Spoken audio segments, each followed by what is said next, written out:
Hi అండి, ఎలా ఉన్నారు? అందరు బాగున్నారా? ఈరోజు నేను మామిడికాయలతోటి జామ్ చేస్తున్నానండి. ఈ సైజు కాయలు 3 కాయలు తీసుకున్నాను, తురిమి పెట్టుకున్నాను.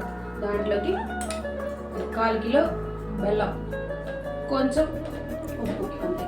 నేనేమో సింపుల్గా చేసుకోవచ్చండి. ఇదంతా తురిమిందంతా దీంట్లో వేసేసుకుని కలబెట్టుకుంటా ఉంటే నీరు వచ్చేస్తుంది.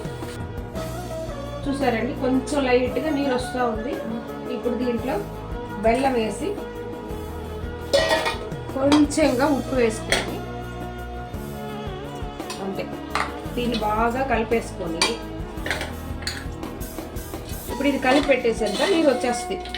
దాన్ని కలుపుకుంటూ ఉండాలి. కలుపుకుంటూ ఉంటే ఒక 10 నిమిషాల్లో ఫుల్గా జామ్ రెడీ అయిపోతుంది. ఈ బెల్లం అంతా కరిగి, మీరు ఇష్టం లేదు బెల్లం అంటే మీరు చక్కెర కూడా వేసుకోవచ్చు.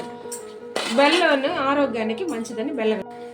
జాము రెడీ అయిపోయిందండి. ఇప్పుడు ఇది తీసి కింద పెట్టుకొని బాగా చల్లారిన తర్వాత ఒక నిమ్మకాయ పిండుకున్నారంటే టేస్ట్ సూపర్గా ఉంటుంది. ఇప్పుడు మేము చపాతీలు వేసుకొని దీన్ని టేస్ట్ ఎలా ఉందో మేము చెప్తాము, చూడండి.